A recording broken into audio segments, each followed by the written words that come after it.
Hey guys, how are you doing this week?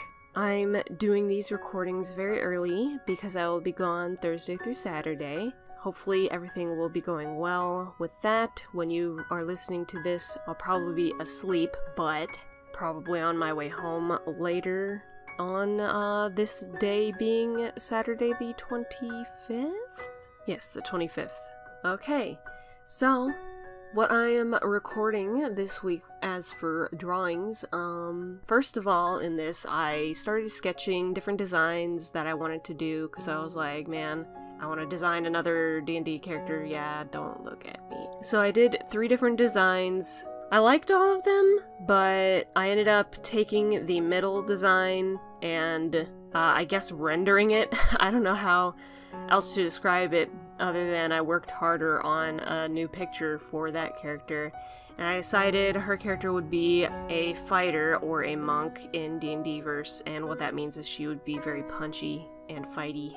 And I'm thinking she'd be a noble as well. I feel like that would be fun. And yeah, I'm really happy with them. I would like to draw the rest of them more detailed, because I did like how the others came out. Actually, the first one that I drew, it wasn't very detailed, not that the other ones were. I'd have to really work hard on, like, reworking that first design if I wanted to make that character interesting to me. But anyway, so this week I guess I'm going to talk about the fact that a couple of weeks ago I decided to watch through Shelyn Showdown. I can't remember if I mentioned this at all. A couple of weeks ago I watched, I think it was Seasons 1 and Season 2 to Season 2 Episode 18. I would definitely like to finish watching the series. As I was watching it, I was like, wow, this is just such good stuff. This is my sense of humor. This is where a lot of my sense of humor comes from. Because I, obviously grew up liking Shelyn Showdown a lot. Me and my older sister would make a lot of fan stuff of Shelyn Showdown growing up. Did you guys watch that show? There's just, like, something about it. Other than that it's fighting, I love the whole elemental aspect of it. I love stuff like that. I'd love to have my own series where it's just like, it's simple. Simple, where it's just, it's the 4 elements, or however many I wanted to include, because I like considering that ice, darkness, light, just general other random stuff could be, like, considered powers and stuff of elements. But, well, of course ice is just like a different form of water, but I like thinking that it's a power of its own also, I don't know what I'm saying. I'm just saying that I would like to have my own series where powers are simple like that. Oh, I don't know what reminded me of this, but I signed up for a 5-hour sketch MAP, and I used Ameko for it, or Wisp, you may know her as, from Magical Girl School. And I don't know, I thought what I came up with was pretty funny, because it's a pretty memey MAP. I don't know, I thought what I did was pretty funny. You could find that, because it's unlisted, but I've still put it in my playlist, so you could find it in my animations playlist, and you could find it in my MAP parts playlist. I don't know, I had a good time making it, and it's a good amount of frames. I did a good amount. I actually finished, because it was a 5-hour MAP, I actually finished in like 3.5, and then I forgot to upload it for like half an hour. So at least I didn't forget, like, for so long that it was, like, past the deadline, But I was just like, oh, wait a minute. There is a closer deadline to this than usual. I should be definitely uploading this.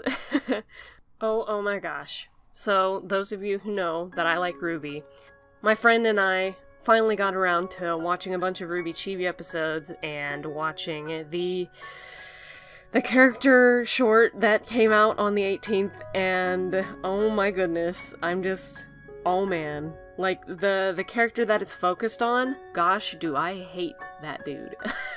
I hate him so much. But the short was, like, just so amazing. And one of the characters in the short their fighting style, I was just like blown away by. I was like, oh my gosh, why did this character have to not be in most of Volume 5? Like, why? They're so cool. Like, I would have totally loved to see that person in more of Volume 5, actually having fought or doing something other than sitting in a chair and not doing much else than that, sadly. But oh man, watching all those Ruby Chibi episodes and then watching the character short and then talking afterwards about how it's like, oh, the Blaze Blue game, how much money it is, how worth it is to buy it. Oh, and we also talked about cosplay and stuff and just all this Ruby stuff, and I'm like, sitting here now, I'm like, oh my goodness. I am so hyped for the next volume. Like, I don't think you guys understand just how much I love Ruby. It is just, I love Ruby so much. You know, back when I first started Draw and Talk, I sort of like quietly promised that I would one day talk about Ruby, but like I didn't want to steer anyone away. But I think at this point, I feel like I don't feel like many people care. So I might just talk more about Ruby, you know? I might as well say now that I actually don't know how much I talked about Ruby before, but my favorite character when volumes 1 through 3 were coming out, my all-time favorite character of Ruby was Yang. She's just, there's a lot to her in a character that I love. I'm super into her character story arc, basically. I don't relate that much to what she goes through. Other than the fact that she's an older sister and cares a lot for her sibling. But otherwise, the rest of her character story, like her backstory and all this stuff, it's like I'm super into it. Like, I'm very interested in it. And then my second favorite character, and this is me talking about volumes 1 through 3. My second favorite character when those volumes were coming out was Ren. I love Ren so much. Like, even now, like, I love Yang and Ren a ton. I love Ren so much. He's just... I remember when episode 4 of Volume 1 first came out, and I watched it over and over and over again. Not because... Well, I did love Ren, and that is sort of a reason that I watched it again and again, but most of the reason was that I was starting to really get into Ruby at the time, and I was like, oh my gosh, this is such a good thing. Like, I cannot believe that this is existing. And there hadn't even been that many fights and stuff yet, other than, like, the trailers. I'm just like, wow, I have a lot of memories from that time. I don't actually remember if I started watching Ruby before or after the trailers were all out. I really don't know when I started, but I know I was, like, very close to the Ruby updates when the episodes were coming out. And I know because, like, I would just watch again and again, and I was just so hyped and excited for this show, and I'm still so hyped and excited for the show, even this many years later. What is it? Oh my goodness, is it like 5 years? Oh my gosh. Ooh, seems that I have run out of some time, you know, to talk about these things. I guess I'll talk more about this stuff next week. Stay tuned for that. Hope you enjoyed this drawing of this new character. Don't know what I'll use her for yet, but she exists now. And, thanks for watching, have a wonderful week, and bye-bye!